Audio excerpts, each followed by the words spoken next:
Buenos días, Andrea. Buenos días, Sara. Pues bienvenida hasta La Papaya. Gracias por aceptar esta invitación y estar aquí con nosotras.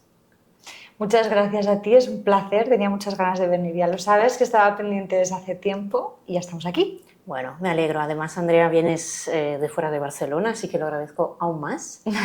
Y antes de empezar a presentarte, Sí. aquí siempre preguntamos a todas si puedes enseñarnos tu taza papaya. Ah, sí. Sí. ¿Y qué tazas has escogido, no? Pues mira, he escogido esta, así Sí, la ¿no? podemos acercar porque yo creo que se Se parece te un parece montón a mí. Sí, ¿no? ¿Verdad? Yo creo que sí. Muy bien. Bueno, me alegro que Me hayas encanta, encontrado muchas gracias tu por el alter ego regalito. Papail. Sí. Bueno, antes de llegar a la segunda pregunta de qué estás hasta la papaya hoy, Ujú. me apetecería presentarte a nuestra comunidad de papayas rebeldes. Así que te introduzco. Hoy me acompaña Andrea Sorinas, nutricionista especializada en patologías digestivas y cambios de hábitos. Su historia con la celiaquía, largos años sin diagnósticos, síntomas extremos, propuestas de invalidez, es brutalmente real y representa a muchas mujeres que han vivido el dolor, el cansancio y la incomprensión sin una etiqueta clara. Hoy Andrea lidera el proyecto Con Coconut y ha publicado Con Planeta, acompaña a otras personas a recuperar su salud desde la alimentación y la autonomía. Gracias. ¡Wow! ¡Qué proyectazo y qué historia! Ujú. ¿Sí? Sí, la verdad que sí. Cuéntanos, Para contar. ¿cómo empezó todo, ¿no? La llegada a este proyecto, ¿no? Viene de una historia de mucho dolor. Ujú. ¿Nos puedes explicar un poco cómo empezó todo? Sí, pues bueno, para resumir un poco toda mi vida, pues siempre he estado muy enferma, con unas migrañas horribles, invalidantes, que bueno, me hicieron llegar a puntos de dependencia y sí, ¿Desde ya muy muy extremo. joven o ya de adulta? Sí, desde adolescente. De pequeña era una niña como muy débil, que se cansaba mucho. Em, no era como los demás niños, ¿sabes? Cuando hay un niño como más debilucho, yo pensaba que era normal. Yo me miraba a los demás niños y yo, "Oh, yo no puedo hacer el pino, Notabas yo que no había puedo algo, hacer". ¿no? Claro, Te sentías siempre diferente. cansa. Sí, sí. Me sentía muy diferente, mucho más débil que los demás, más floja. ¿Y cómo lo Pensaba que era llevabas? así. Ya. Yo Claro, lo habías normalizado. lo había normalizado mucho, sí. ¿Y en qué momento, en qué etapa de tu vida entonces llega un punto que dijiste, esto no es normal? Bueno, aún queda mucho. Lo normalizas. Luego, en la adolescencia o, bueno, con la primera menstruación, yo creo, me empezaron las migrañas. Y se fueron agravando a lo largo de los años, agravando, agravando, agravando. En la adolescencia, en el Instituto Asís, llega a unos niveles muy, muy altos, para los cuales ya las medicaciones, los medicamentos que me ponen preventivos ya empiezan a ser antiepilépticos, ya empiezan a ser, sí, Wow. claro. Todo acompañado con un abuso de medicación brutal. Intenso. Que luego te crea otros efectos secundarios, sí. Un círculo vicioso, ¿no? Sí. Claro, dentro de todo esto, tu vida adolescente, ¿podías llevar una vida? ¿Qué tipo de calidad de vida llevabas? Claro. Bueno, a ver, yo siempre he convivido con el dolor y con la migraña. Yo lo hacía prácticamente todo. Evidentemente me pegaba la mitad de mi vida metida en la cama. Pero la otra mitad yo hacía como que no pasaba nada. Por fuera. Claro. ¿Y por dentro? Bueno. ¿No Bueno, lo y ahora mirabas eso? ¿Como lo escondías Claro, dentro en tu claro. interior? Te da vergüenza incluso. Te da mucha vergüenza. Sí. Qué intenso, sí. Sí. Y aún así, aún así llegaste a hacerte nutricionista, ¿no? Sí. No tenía nada que ver con lo de las migrañas, o sea, siempre me ha interesado mucho pues, el mundo de la nutrición, cómo todo lo que comemos pues, puede afectar a nuestra salud, a nuestro estado de ánimo, los niveles de energía, pero yo ahí aún no sabía que mis migrañas tenían relación con lo que comía. Qué interesante, Tardé ¿no? muchos Sí. años en darme cuenta de eso. De hecho, me acuerdo que con los neurólogos llevábamos diarios de alimentación y no llegábamos a ver que había ningún alimento en concreto que pudiera ser detonante de ese dolor. Y el gluten no se consideró en No ese se momento. consideraba. es que se está empezando a visibilizar ahora. Bueno, y poco se habla de la relación entre la migraña y la celiaquía, muy, muy, muy poco. Pero antes, vamos, yo fui a 1000 neurólogos, os lo puedo asegurar, ¿eh? O sea, es que mis padres me llevaron a muchísimos. Y yo luego de adulta, es que prácticamente cada semana me iba a un neurólogo. Y prácticamente nadie miraba este tema de salud y Nadie, comida y absolutamente alimentación. nadie me sugirió, ningún neurólogo me sugirió que podía ser el gluten. Sí que me acuerdo una vez una compañera fisioterapeuta, pero yo aún era como muy joven, que me dijo, oye, ¿y el gluten? Y yo en aquellos momentos estaba como, no, esto son cosas, no, como que esto no puede ser, no puede ser. Bueno, pues eres joven, eres inexperta y aún no tienes, sí. Y luego, ya además mayor, otra compañera mía nutricionista, y el gluten, y ostras, y entonces ya empieza como A investigar. la negación, No lo querías ver, ¿no? la negación, sí, la negación. Pero luego al final pues me especialicé mucho, estudié mucho y logré atar todos los cabos. Pero claro, ¿cuándo pasó eso? O sea, ya Vale. trabajabas de Ya trabajaba nutricionista, de ¿no? nutricionista. ¿Y cómo es? Claro, a mí cuando me explicabas un poco tus historias antes de venir, y yo pensaba, ¿cómo es atender a pacientes, ¿no? Con temas de nutrición y de salud? Y cuando tú por dentro también te estás como autotratando, autoinvestigando, ¿no? Tiene que ser intenso. Sí, pero empatizas mucho luego con una persona, claro. Empatizas muchísimo, ¿Y en qué mucho. momento hubo ese clic entonces de llegar a Claro, os profundizar o de cuento, hacer un test? ¿Cómo lo os detectaste? cuento.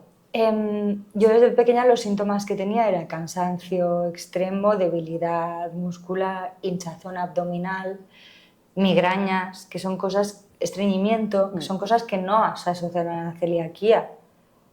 Hasta hace relativamente poco, únicamente se centraba como ese diagnóstico en que hubiese diarrea, ¿no? Diarrea y... Solo se miraba eso. Exacto, solo se miraba eso, a no ser que estés especializado en celiaquía, no miras los síntomas extradigestivos. Y eso es lo que me pasó a mí. Yo no me especialicé en digestivas ni en celiaquía hasta que supe que era lo que ¿Qué a era mí lo me que te estaba pasaba? matando. Sí. Claro, a mí, un poco fuera de este campo de la nutrición, me da la sensación hoy en día que se habla mucho de gluten, pero desde, ¿no?, los últimos años. Y tengo también la sensación que hay mucha confusión, ¿no? Como usuaria, yo a veces, ¿no?, encuentro que a veces hay personas que, uy, ojo con el gluten, y otras que, ay, no, no pasa nada. Y eso crea mucha confusión. Sí, lo que aquí hay que tener claro es que no está demostrado que el gluten sea perjudicial para la población que no es ni celíaca ni sensible, o sea, que no tenga ni alérgica al trigo, que no tenga alguna patología relacionada con el gluten. Eso no está demostrado. Entonces, la mayoría de personas que siguen una dieta sin gluten sin tener diagnóstico no tienen ni síntomas. O sea, la sigue porque está de moda comer sin gluten, porque le han dicho que adelgaza, porque le han dicho no sé quién que Vale. inflama, Ahí era mi duda, ¿no? ¿sabes? Tengo, ¿sabes? De tanta información que hay ahí, de ruido, a veces me daba esa sensación de, ay, sin gluten es más sano, ¿no? No Me tiene viene un por... poco ese mensaje, pero Hmm. luego hay más nutricionistas que he leído libros y tal, y dicen un poco como tú, que eso no tiene por qué. Entonces yo creo que estamos todas un poco mareadas. Hombre, Vale, por me supuesto, tranquilizas. por supuesto. A ver, el gluten no es malo en sí. Lo que pasa es que ha cambiado mucho el tipo de consumo de gluten que hacemos y luego la cantidad que consumimos, ¿vale? Por un lado, estamos consumiendo ahora pues panes y productos de unas fermentaciones muy rápidas, pues los tipos, claro, no es lo mismo un pan de masa madre, de espelta integral, con una fermentación muy lenta, que va a llevar una cantidad de gluten mucho menor que el pan de supermercado o de gasolinera que consumimos ahora. Sí. Vale. Luego los cereales antiguos no tienen nada que ver con lo que estamos comiendo ahora. Y luego el alto consumo que realizamos de harinas refinadas y productos de fermentaciones rápidas y de ultraprocesados que llevan ese gluten como aditivo pues para crear texturas, pues porque también va muy bien para temas de congelados, porque aguanta mejor las texturas, etc. Entonces, el gluten en sí no es malo para las personas que no se ven afectadas por la enfermedad. Es el tipo de alimentos que consumimos actualmente y sobre todo que consumimos más ultraprocesados, harinas refinadas, etc., que verduras, legumbres, frutas. O sea, al final Claro, todo ese es el vuelve problema. a comer variado, saludable y de calidad. Ahí está. Vale. Es que el problema es ese. Claro, pero aquí sí, yo creo que hay otro temazo, otro mito de que tenemos, de que en esta sociedad no tenemos tiempo y hay mucho, y a mí, yo también caigo a veces, y muchas clientas que vienen aquí, de, ay, no tengo tiempo para cocinarme algo saludable y rico. Y aquí sé que tú tienes muchos recursos, mucha especialidad. Sí, que también está enlazado con la otra historia.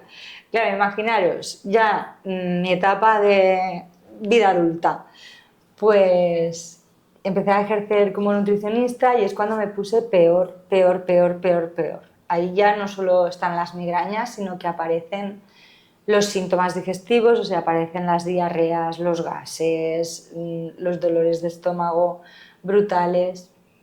Y aparece también la ataxia por gluten, que es una inflamación de un cerebelo que te afecta a síntomas neuronales que Wow. cuando comía bastante gluten no podía ni andar, iba a gatas, con unos vértigos, para que no te puedes comunicar, fuerte, qué confundes susto, ¿no? palabras. Sí, sí. Como Ahí eso, ya- ¿no? También imagino Sí. para tu familia y Sí, sí, sí. intenso Ahí ya de... tuve que dejar de conducir, o sea, horrible. Entonces, claro, imaginaros intentar ser una adulta funcional con, claro, esta patología. Entonces, cuando me tocaba hacerme la comida a mí, yo no podía estar 1000 horas en la cocina. Primer punto, el día que me encontraba mal, lo único que era capaz de hacer era abrir botes o juntar botes. Y los pocos días que me encontraba bien, lo que me apetecía era o disfrutar un poquito de mi vida social o dedicar el tiempo a mi negocio, que es que encima Claro. estaba formando ahí con Coconut. Ojo, ¿eh? Ojo. Ya, muchas cosas. Claro. Entonces, yo siempre he sido una persona muy práctica. Entonces, a mí lo de cocinar en 5 minutos pues se convirtió pues, en una habilidad que yo podía improvisar comidas saludables en nada, en un momentín. Qué magia, cuéntanos. Sí, ¿Puedes contarnos pues, un poco más? Sí, sí, sí. Pues yo lo llamo el fast food saludable. Maravilloso. Me apunto. Sí. Y consiste en tener la habilidad y los recursos para improvisar comidas saludables en menos de 5 minutos. Eso requiere como el famoso meal prep, ¿no? De hacer un poco de preparación o batch cooking, de eso que está muy de moda. Eso es otra cosa que también he Es hecho otro mucho, nivel. lo del batch cooking. Vale. Pero no. Aquí Es 5 minutos de verdad. Eso es. Oh. Claro, es a salto de mata. O sea, tú llegas a casa, tienes un cuarto de hora para comer, porque seamos realistas, no es lo ideal, no, hay que comer. No, pero es la realidad. ¿Y la realidad ya cuál es? Hay días así. Que somos mujeres sí. ocupadas, ¿no? Sí. Vale, hay días así, tienes que hacer la comida, comer y recoger la cocina en ese cuarto de hora. Claro, es que es verdad. Bueno, sí. Es verdad. ¿Cómo lo hacemos? Pues bueno, simplemente tenemos que tener muy bien planificada esa compra, donde vamos a priorizar materia prima fresca muy, muy rápida y donde vamos a tener recursos envasados, pues conservas, congelados, cosas para la nevera, de abrir y listo. Entonces podemos hacernos en menos de 5 minutos una ensalada de legumbres con conservas de pescado y queso. Claro, Sí. Entonces, sí a congelados buenos, legumbres Sí. de bote. Sí. Ah, muy bien. Pero- Esto es un poco mi estilo, digo, uff, no lo está haciendo tan mal, ¿eh? Sí. A ver, muchísimo mejor no comprar nada con etiqueta, no comprar nada envasado, comerlo todo... El domingo también me pongo a cocinar con calma, pero... Claro, y cocinar con calma, comértelo con calma. Sí. La realidad, al menos la mía, Sí. no es esa. No, hay días que no. Entonces, dentro de lo que tenemos que aprender a jugar. Entonces, ¿cuál es el problema aquí con todos los productos de Abril y Listo? Que la industria alimentaria Ya. se encarga de vendernos lobos con piel de cordero, Ah. de engañarnos, Hmm. de vendernos ultraprocesados, Que parecen de mala saludables, calidad, ¿no? que parecen saludables, pero no lo son. Claro, que hay Entonces, mucho de todas ahí- estas etiquetas, light, Claro, que los ves todo... Ahora está muy de moda, ponen en cosas que no tienen nada que ver para mí, vegan, ya. ¿no? Me da a veces, ¿no? En productos que yo nunca me había planteado, o sea, aquí había algo de origen animal. Que básicamente es marketing, es una estrategia de marketing todo. Entonces de ahí surge la necesidad que vi de no solo enseñar a la gente a cocinar rápido, sino también de que aprendiese a identificar esos productos en el supermercado y sobre todo evitar caer en la trampa de la industria alimentaria. Y aquí tú también, ¿no? Eres otra especialidad tuya, ¿no? Con tu libro. Sí. Que, bueno, ahora un poco de... que me ha traído, mira qué regalito más mono, sí, ya tengo lectura para el finde. El libro que la industria alimentaria no quiere que leas. Claro, entiendo que aquí explicas todo esto, nos das Sí. recursos para entenderlo, ¿no? Sí, es una guía completa para comprar bien, comer mejor y mantener la motivación. Dedicado a personas ocupadas que quieren comer sano pero no tienen tiempo para cocinar. Entonces es un paso a paso súper fácil. Muy práctico, ¿no? Sí. Conociéndote. Muy Sí. bien. Muy bien, muy bien. Y volviendo un poco a tu historia, todo ese tema del gluten que te decía, que nos genera mucho ruido, ¿no? De entender si es sano, si no es sano, si somos intolerantes o no. Y yo veo muchas personas también aquí en la consulta, ¿no? Eso que le pasa mucho de, ay, me ha recomendado dejar el gluten, no sé si soy intolerante o no, me han hecho algún test en la farmacia. ¡Ay! Y vamos más perdidas en todo. ¿Cómo Vale. podemos entender si de verdad tenemos una intolerancia? Vale, os explico. Lo primero de todo, la intolerancia al gluten no existe. Vaya, ¿Vale? Esto hay que decirlo claro, alto y repetirlo y me encargaré de divulgarlo hasta la saciedad. ¿Por qué? Porque en las intolerancias, por un poquito no pasa nada, ¿verdad? Yo tengo intolerancia a la fructosa, me como un poquitín de mango y no me pasa nada. Como mucho me tiro un pedete, o sea, no es nada. Nada en cambio, serio. con el gluten, sí. El gluten no es una enfermedad autoinmune que con una mínima traza tu cuerpo ya reacciona, ya se desencadenan todas esas respuestas autoinmunes, se ataca a sí mismo y que luego puede derivar en que tengas otras enfermedades autoinmunes detrás, que tengas otras patologías muy graves. Entonces, dejemos de tontear con el gluten. No sé por qué se ha puesto de moda ahora que todo el mundo tiene que dejar el gluten, que si soy intolerante, que si me inflama, basta ya. O sea, es algo muy serio. Y sobre todo, no podemos dejar el gluten sin antes haber descartado una enfermedad celíaca. Vale. Eso es un error garrafal. Claro, ¿Por qué? sí. Porque luego las pruebas te van a dar negativas. Y porque si una persona que sospecha que tiene problemas con el gluten lo deja y no la pueden diagnosticar bien, no va a querer volver a reintroducir el gluten porque le da un pánico horrible los síntomas que puede llegar a tener. Y aparte el sistema inmune se va a volver loco y va a desencadenar más esas respuestas peligrosas. Entonces, por favor, desde aquí, hagamos un llamamiento a todo el mundo que ni se le ocurra reducir o dejar el gluten antes del diagnóstico. Ok. Y el diagnóstico, claro, ¿qué consiste? Hacer prueba de celiaquía pura y dura, ¿no? Claro, claro. Vale. O sea, hay que ir a un digestivo, te tiene que hacer las pruebas pertinentes. Un digestivo experto en celiaquía, os diría también, ¿eh? Porque la celiaquía es muy puñetera de diagnosticar. o estás muy actualizado, muy entrenado y tienes Ujú. mucha experiencia, o con un análisis de sangre solo No va a no es salir. Todos esos test que suficiente. están de moda de Todos farmacia, de esos test son tal. fraudulentos y lo único que hacen es vaciar tu bolsillo Vaya. y luego también entorpecer los diagnósticos, porque en la mayoría sale que eres intolerante al gluten no sé qué, porque bueno, está de moda y a la gente le gusta ver esto. ¿Y qué pasa? Que la gente lo deja y luego no podemos diagnosticar bien. Y esa gente que piensa que es intolerante porque le ha salido en un test de no sé qué, no va a tener cuidado con las trazas. Y su cuerpo va a seguir atacándose y va a seguir habiendo daño intestinal y va a seguir teniendo ese peligro de tener enfermedades asociadas a la celiaquía. Claro, porque justamente, como decías, no se trata solo de dejar harinas, ¿no? El gluten está en mucho más productos. Claro, Hay y muchas luego hay trazas, es mucha muy contaminación difícil, ¿no? cruzada en hostelería, en tu casa. Mm. No, o sea, es un error garrafal todas estas cosas. Para las personas que nos estén escuchando, que sospechen que pueden tener problemas con el gluten o que estén diciendo, jolín, pues yo también tengo migrañas y cansancio, no me lo había planteado nunca si podía tener problemas con el gluten, pero quizá, que lo sé, que muchas chicas se estarán escuchando y dirán, Sí. jolín, ¿y si es lo que me pasa? ¿Y si esta puede ser la solución a mi problema? Ujú. He creado un test para evaluar si podemos tener problemas con el gluten o si son solo imaginaciones nuestras, que evidentemente no sustituye a ningún diagnóstico, pero como sé que ahora mismo las mujeres que nos Nos estén preocupa mucho, sí, escuchando sí, sí. van a estar como muy perdidas, pues es una manera de o bien calmaros o bien pues daros como algún consejo.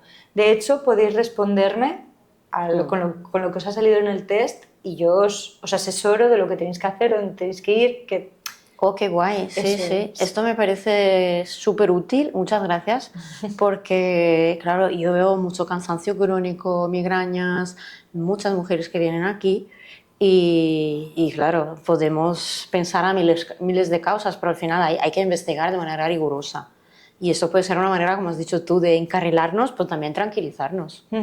Muy buen recurso, así que lo pondremos en comentarios también Sí, cuando publique. Y dentro de toda tu historia, ¿sí? Hay también otra constante, ¿no? Que me llamó mucho la atención, se me van los acentos, claro, tú ya has vivido muchos años, mucho dolor para llegar hasta aquí. ¿Te has sentido como mujer en el ambiente médico poco escuchada, poco vista, poco visto tu dolor? bueno, por supuesto, ¿Cómo lo has vivido? por supuesto. Lo veo yo y lo veo con mis Sigue pacientes. todavía, ¿verdad? Muchísimo. Sí. Cuando una mujer tiene dolores de cabeza, síntomas digestivos, eso es que estás muy nerviosa, debe ser colon irritable. Yo he tenido pacientes que hasta les han pautado, vienen con antidepresivos. Bueno, a mí también me los pusieron. Eso es que estás muy nerviosa. Eso es Sí. que no... Histérica, ¿no? Yo ¿De veo, dónde claro, viene la aquí en la palabra? consulta de reflexología que a veces hay mujeres muy perdidas que ya lo han probado todo, pero al final encuentro que es eso, no hay escucha, no hay la suficiente, y seguramente no todo el personal médico, pero sí que todavía hay demasiado esta no escucha y esto reducir a eso, estás estresada, prueba a relajarte, Sí, yo ahora trato mucho tema perimenopausia, menopausia, y ahí vamos, la ponen todas en un calderón, ¿no? Bueno, es lo sí, normal. sí, sí. Bueno, Y y es como, lo bueno, no, de fatiga se puede crónica, mejorar. fibromialgia, la de Ya, mujeres que sí, están diagnosticadas con sí, fibromialgia sí, y sí. nadie sabe paraba a pensar si ese cansancio crónico puede tener alguna otra cosa detrás. A mí me viene un montón de gente con diagnósticos así que son como un poco cajón desastre, ¿no? El colon irritable, la fibromialgia y muchísimas con problemas digestivos que les han puesto antidepresivos. Mira, yo no soy personal médico, aquí hacemos terapias naturales, pero sí que veo una tendencia en me da la sensación que mucha receta de antidepresivos, Sí. que luego yo escucho y no sé, no puedo saber el cuadro que hay detrás, pero me da la sensación que hay mucha medicación. Sí, y luego, por ejemplo, yo también tengo endometriosis, que es una enfermedad asociada a la celiaquía, y claro, imaginaros, también agravado, o sea, añadido a las migrañas estas, tenía unos dolores de regla que de adolescente me desmayaba y todo. Ay. Entonces, visité muchísimos ginecólogos y hasta muchos, porque me iba cambiando porque no me quería tomar, o sea, me tomé la pastilla muchos años, luego no me la quería tomar, ¿no? Pues el dolor de regla duele y te tienes que aguantar, y si no te quieres tomar la pastilla, te aguantas, hasta que por fin di con un ginecólogo de Lleida, vamos, estupendo, que lo vio enseguida lo que tenía. Me refiero, hay muy buenos profesionales y yo estoy muy agradecida al final haber encontrado el camino, pero es verdad que hay mucha receta sí, fácil. tengo la sensación que hay muchos buenos profesionales, pero hay que buscarlos mucho. Hay que buscar, sí. Yo aquí cuando alguien me dice, estoy contenta con tal, yo, apunto. Sí. Voy creando una carpeta para nosotras, para todo el mundo que viene, porque cuesta mucho. Le tienes que poner mucho esfuerzo me da la sensación, en encontrar, no digo cultivar tu salud, digo cuando hay una patología que ya estás cansada con los síntomas, buscar Claro. que alguien te diagnostique correctamente. Sí, pues uno eso piensa, bueno, sí. especialista de esto me ha dicho esto y ya está. Y muchas veces no, hay que buscar más opiniones. Eso desgasta. Pues esto es la historia de mi vida. Yo me obsesioné con curarme. Bueno, me obsesioné. O sea, obsesiona, porque justamente lo probaba todo. Todo lo que has contado es muy grave de síntomas. Sí, y bueno, y muy aún no fuerte de vivir. aún no os he contado, que antes me has preguntado, pero nos hemos ido por otro lado. ¿Cuál fue el punto de inflexión? Sí. Bueno, cuando los síntomas ya se agravan con esos vértigos que no podía andar, con el no poder conducir, ya no sabían qué hacer los neurólogos conmigo. Habían probado todas las medicaciones posibles. Me habían pinchado Botox por toda la cabeza, desde aquí el entrecejo hasta la nuca. Una vez, no sé por qué, vimos como que mejoraba con oxígeno. Entonces tenía una bombona en casa. Una bombona más grande que yo, con una bombona de oxígeno. O sea, horrible. O sea, un montón de técnicas. Lo habíamos probado todo. Y los pobres estaban desesperados. Y hubo uno que me dijo, pues es que no encontramos nada, no te encontramos ningún tumor. Porque claro, imagínate también la de pruebas que me hice, que ya iba sola. Porque para mí era el día a día. Ya iba sola a esas pruebas. Pues Andrea, no sabemos qué hacer, pero estás tantos días tan enferma que lo único que te puedo proponer es darte un grado de invalidez. Wow. Y esto con igual 20 y pico años, ¿no? 20 y pico, 20 largos, sí. Eso no es manera. Ahí yo ahí ya, uy, es que ahora se me está hasta cortando la habla. Claro, es que es muy un trigger ahí potente. Ahí ya dije, no, se acabó. No puede ser. No puede ser que uno me diagnostique de fatiga crónica, que el otro me diga que si tengo colon irritable, que el otro me diga que tal, y que, o sea, es que no puede ser que esté tan enferma de tantas cosas a la vez. Tiene que haber una causa común a todos estos síntomas. El problema es que yo nunca lo había visto porque a mí lo que más me preocupaba de todo eran las migrañas. Entonces, todo el resto de sintomatología para mí no era tan importante. Que tengo la tripa hinchada, que tengo diarrea, pues yo qué sé. Me siento con el ordenador en el baño y a funcionar, ¿no? Claro. Pero que puedas un poco vivir. Sí. Claro. Entonces es lo que hablábamos de, pues me puse a investigar muchísimo hasta que pensé, ¿y si lo único que tengo es celiaquía? Celiaquía. ¿Y te hiciste el diagnóstico, la prueba? Entonces yo estaba trabajando en una clínica en Bilbao, en aquellos entonces, y fui al digestivo, se lo conté. No, porque claro, lo que predominaba eran las migrañas. O sea, para mí lo más importante era eso. Y no asociamos todavía migraña con digestión. Aún no se asociaba. Y te estoy hablando de 2019. Más o menos. Bueno, tampoco hace mucho. Sí. Vale, no hace tanto. No hace tanto, pero es que solo las eminencias en celiaquía lo empezaban a relacionar. Y yo aún no me había leído esos estudios, no, pues bueno, ¿sabes? No tenía acceso a esta información. Pero sabía que intuía que era por ahí. Entonces, le pedí las pruebas, que son, primero me hice los anticuerpos en sangre, que tienes que estar, para todas las pruebas, o casi todas las pruebas de la celiaquía, tienes que estar habiendo comido gluten. Y yo sabía que probablemente la serología iba a salir negativa, porque a muchos celíacos adultos les sale negativa, y también porque yo había estado tonteando, haciendo prueba de error. Vale. Eso no se hace, eso no se puede hacer, es un error que yo cometí. Es que nos parece algo lógico, ¿no? Cuando uno está buscando respuesta, ¿no? Prueba. Porque claro, todos me decían que no. Digo, pues tengo que probar por aquí. Tengo que probar porque cada vez lo veía más claro. Entonces, ¿qué haces? Pruebas. Y dije, va, aunque los anticuerpos me den negativos, bueno, pues yo luego ya para la biopsia ya volveré a reintroducir el gluten y ya está. ¿Qué pasa? Que en muchos diagnósticos, cuando la serología da negativa, ya no se avanza más. Entonces no me querían hacer la biopsia, y era compañera. Ya. Me refiero. O sea, que podías insistir, si eres claro. Paciente ni te escuchan, ¿no? Y al final, bueno, lo conseguí, que estoy muy agradecida, la verdad, de que me la hicieran, y evidentemente pues había daño intestinal. Y luego me pasó una cosa, que si hay alguien celíaca que nos esté escuchando, quizás se sienta identificada, que es que, aun siendo nutricionista, entré en la fase de suma negación. Vale, yo sé que el gluten me sienta mal,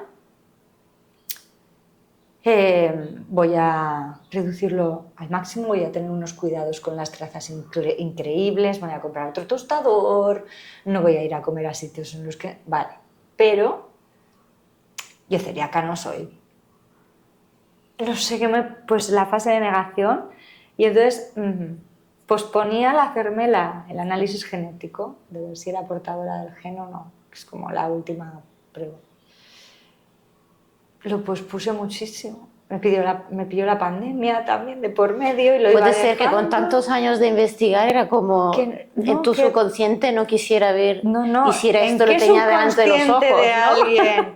Claro, no, era en plan, bueno, yo dejo el gluten, era un poco pero no yo me lo celíaca creo. No soy, es como un bloqueo, es como claro, o sea, a ver, ser celíaco, vale, sí, era la solución a todo mi sufrimiento, pero ojo, que es un jarro de agua fría, ¿eh? Cuando implica todo un cambio, ¿no? En para tu toda logística, vida social, dieta y todo. Supongo que ahora uno lo lleva bien, claro, pero todo lo desconocido al principio, he aprendido cambios, a llevarlo bien. Pero en aquel momento, también hasta que no me encontré yo bien del todo, porque no es isofacto, no es dejo el gluten y al día siguiente ya se me ha pasado todo. Claro, ¿cuánto has tardado en recuperarte? Claro, tardas... A ver, a las semanas ya notas muchísima mejoría, o incluso a los días ya notas mucha, pero hasta que te recuperas del todo, pues bueno, del todo ese intestino tarda meses, incluso años. Entonces, yo creo, bueno, pues no sé, no lo puedo explicar, pero todos los pacientes que tengo celíacos, o sea, empatizo muchísimo con ellos, porque la mayoría me dicen, bueno, yo me han diagnosticado esto, pero paso. Yo no pasaba porque al ser nutricionista pues tenía los conocimientos suficientes para saber que no podía pasar, pero en cambio me negaba a hacerme la analítica. Ay, no lo sé, es que la parte emocional de la celiaquía se habla muy poco, o sea, es demoledor un diagnóstico así. Luego, cuando te encuentras a empezar mejor y cuando ya ves que a la mínima que te cae en otra zona en un restaurante, vuelves con las migrañas, vuelves con las diarreas, vuelves con los síntomas aquellos raros que te he dicho, ya luego lo llevas mejor. Pero al principio pasas por todas las fases, la negación, la rabia, la frustración, la ansiedad cuando vas a comer fuera. A mí me ha llegado a dar ansiedad, ¿eh? Claro, de ver que te tratan fatal. Ya. No, para aquí a ti no hay nada. Todos tus amigos ya están comiendo. Qué fuerte decir esto. A veces sí, a veces pasa. A mí como vegetariana a veces un poco así, pero yo pienso, vegetariana no es una enfermedad, es una decisión. Entonces, a veces puedo entender si están un poco, ya ha llegado la vegetariana, ¿no? Pero celíaco es como, hombre, si se contamina y te dan algo, una persona se encuentra mal, ¿no? Claro, que yo pienso, Deberían jolín, atenderte bien. cortarme un tomate en un plato Sí, y poner una lata de atún. pero no es algo porque tú ¿Sabes? quieras, es No una me parece enfermedad. tampoco una No, no, cosa no. demasiado... O sea, te lavas las manos, Sí, no sé, o abrir una lata de lo que sea. empatizar un poco. Sí, pues sí, esto pasa. Entonces es muy duro para el paciente celíaco emocionalmente sobrellevar todo esto. Cada celíaco es un mundo, pero las emociones van por donde van. Entonces yo comprendo muchísimo toda esa primera fase de la enfermedad, de la negación. Luego hay mucha gente, a mí esto no me pasó porque claro, ya tenía los conocimientos, pero hay mucha gente que dice, bueno, pues a ver, tan malo no será una mínima amiga o que un día me coma una croqueta o que... Pues es que yo prefiero morirme a los 70 que a los 90. O sea, prefiero comer gluten y morirme a los 70 que... Ya. A ver, entiendo que sí, pero es que lo que no sabéis es que las enfermedades relacionadas son muy dolorosas y se sufre muchísimo. En calidad de El otro día vida. me decía un amigo celíaco, pues pediré la eutanasia. La pedirás después de haber estado 20 años sufriendo, que Ya. se sufre mucho, muchísimo. Y no es necesario, ¿no? Porque yo creo que una vez que aprendes en cómo, ¿no? Cómo comer, cómo cocinarte, puedes seguir disfrutando, ¿no? De la Sí, comida. eso es, sí. A ver, los primeros meses, los primeros años son duros, Mm. son muy duros. Entonces yo por eso ahora me dedico a ponérselo súper Acompañarnos. fácil Claro. a los pacientes celíacos, a enseñarles a disfrutar, a enseñarles cómo deben preguntar en los restaurantes para que no los traten así, aunque a veces sí cuesta. Bueno, Pero eso bueno, pasa, sí. a enseñarles a poder llevar una vida sin gluten fácil y amable consigo mismos. Todo lo que yo he aprendido no se puede quedar aquí. Hombre, no. Me parece una guía de mucho valor, Sí, tu acompañamiento, porque no, o sea, no solo a nivel práctico, ¿no? De cómo como, rápido, saludable, sin gluten, sino también toda esa parte emocional, porque vamos, la comida es emoción, claro. es nuestra vida social, cultural, nuestra Sí. historia, hay mucho detrás. Y tener entonces esa parte, no sé, ese Sí. acompañamiento completo me parece como maravilloso, ¿no? Además en este mundo de mucho ruido de informaciones sobre el tema alimentación. Sí, y lo que pasa con el gluten es que muchas veces lo que tenemos acceso es, pues yo qué sé, a un folleto de cómo comer sin gluten, que está muy bien y no digo que no y está fenomenal, pero es que hay que individualizarlo. Sí. Si, por ejemplo, pues el otro día tenía una paciente que lo hacía todo bien, pero claro, tiene niños pequeños. Pues es que sus hijos con su bocadillo lo pasan por encima del plato de su madre porque están ahí comiendo. Claro, y ya están cayendo migas allí. O estas cosas, sobre todo con niños pequeños, con parejas. El cómo llevar tu día a día, pero tu día a día, no el que pone en el libro ese, sino adaptarlo Claro, y individualizarlo. a nuestra realidad, sí. Exacto. Ahí está la clave. Eso tiene que tener un acompañamiento individual, porque no lo pone en ningún libro. Y si no, vas a tardar años en aprenderlo, si lo aprendes, y va a ser a hostias, ¿no? Así que, mira, me vienen ahora ideas. Podríamos resumir esta charla como título de nuestro episodio de Hasta la papaya de, me viene ahora hasta la papaya de las dietas sin gluten mal hechas, o por ahí. ¿Cómo te gustaría cerrarlo? ¿Cómo lo cerramos? A O ver. los falsos mitos del gluten. Es ¿No? que ya está, hasta Parece la muy papaya del sencillo. gluten. Sí. Hasta la papaya del infradiagnóstico del gluten. Hasta Sí. la papaya de que se haya puesto de moda comer sin gluten. Del miedo también al gluten. Hasta la papaya del miedo al gluten. Sí. Hasta la papaya de que el gluten esté en todos los lados. hasta la papaya del gluten. Pues sí, así es. Sí. Bueno, Andrea, muchas gracias. Me has aportado muchísimo valor, muchísima información y estoy segura que también nuestras papayas rebeldes también. Y nada, gracias por venir a este espacio y compartir tu historia. Gracias a ti, ha sido un placer. Espero que ayude a mucha gente. Seguramente. Gracias.